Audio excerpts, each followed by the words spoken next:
ٹھیک ہے ٹھیک ہے چلیں ہم کیوں پہ ہیں. Okay boys.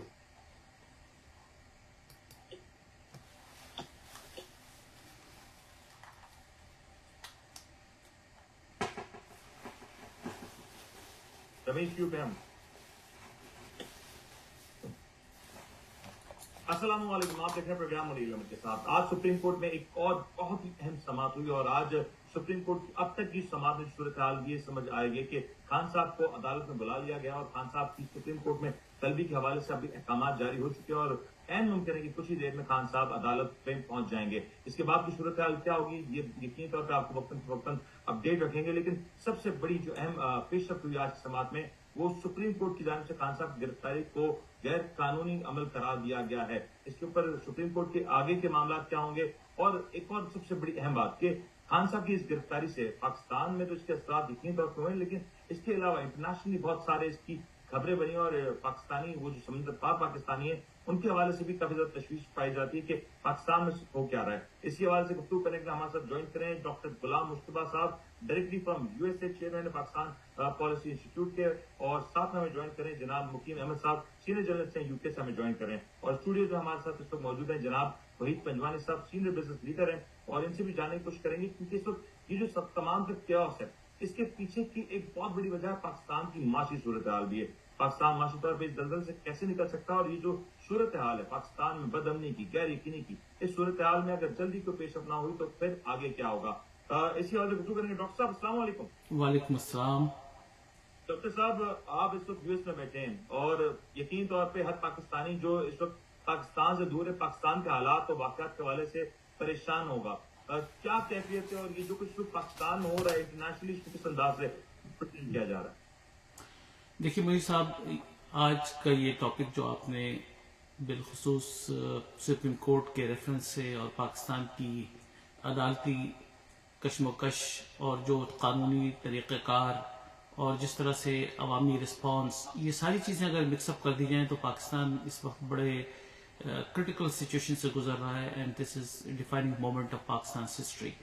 انفارچونیٹلی پاکستان کی جوڈیشل ریویو کو اگر انٹرنیشنلی یا گلوبلی دیکھا جائے we are talking academic we are not disputing any thing here let this be very clear. اکیڈمکلی speaking Pakistan کی جوڈیشری جو ہے وہ one of the least rated ہے جس کی ریٹنگ سب سے خراب چند 5-6 ممالک میں ہے جو پاکستان کی جوڈیشری کی اب تک کی پرفارمنس ہے. 53,000 پینڈنگ کیسز پاکستان کی سپریم کورٹ کے اندر ہیں اور کسی کیس کا کوئی فیصلہ پراپر نہیں ہو پا رہا اور ہم پاکستان اوورسیز پاکستانی بیٹھے ہوئے یہ دیکھتے ہیں کہ supreme court of the United status federal court of the US یہاں کے فیصلے جس طرح سے ہوتے ہیں اس کی طرف ہم نے کوئی قدم اپنی امپروومنٹ کی طرف نہیں بڑھایا. جوڈیشل لیڈرشپ چینج ہوتی رہی وقتاً فوقتاً لیکن کسی قسم کی امپروومنٹ نہیں ہوئی. پاکستان مزید ڈکلائن کی طرف جاتا رہا. یہ تو ایک بنیادی چیز ہے. دوسری چیز یہ کہ پاکستان کا پولیٹیکل ٹرموائل جو اس وقت ہوا ہے جس قسم کی چیزیں ہوئی ہیں اس میں ریپیٹ کرنے کی یقیناً ضرورت نہیں ہے. It's a waste of time. لیکن کوئی کمانڈر ہاؤس پہ اور جو کچھ پاکستان فوج کے خلاف جس طرح کی ہلڑ بازی ہوئی اور جو کچھ ہوتا رہا this is totally unacceptable for Pakistanis living within Pakistan and for Pakistanis living outside of Pakistan. میں سمجھتا ہوں میں اس کو صرف چند الفاظ میں کہہ سکتا ہوں کہ it was a mutiny against the defense forces of Pakistan which totally failed. اور اگر اس وقت سپریم کورٹ کوئی اس قسم کی موو لیتی ہے قانون کے دائرے میں رہتے ہوئے جس موو کا مطلب پاکستان کی نیشنل سیکورٹی کے چیلنجز ہیں تو میرا خیال ہے کہ اٹ ول بی الارمنگ.